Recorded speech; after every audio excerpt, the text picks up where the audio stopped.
Tinding opening game sa pagbabalik ng KBL, Kevin Kiambao vs Ryan Sabandon. Na-miss ng fans si Abando sa Korea, nagpamalas agad ng mga hustle play. Habang si KQ kagaya last year pinapasan pa rin sa balikat ang kanyang team, rebounding, pasa at puntos.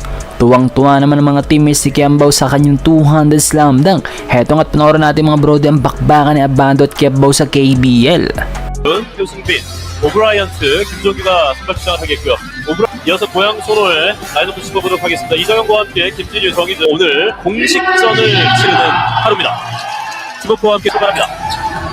베이스라인으로 이정현 올라갈 때 공을 걸렸습니다.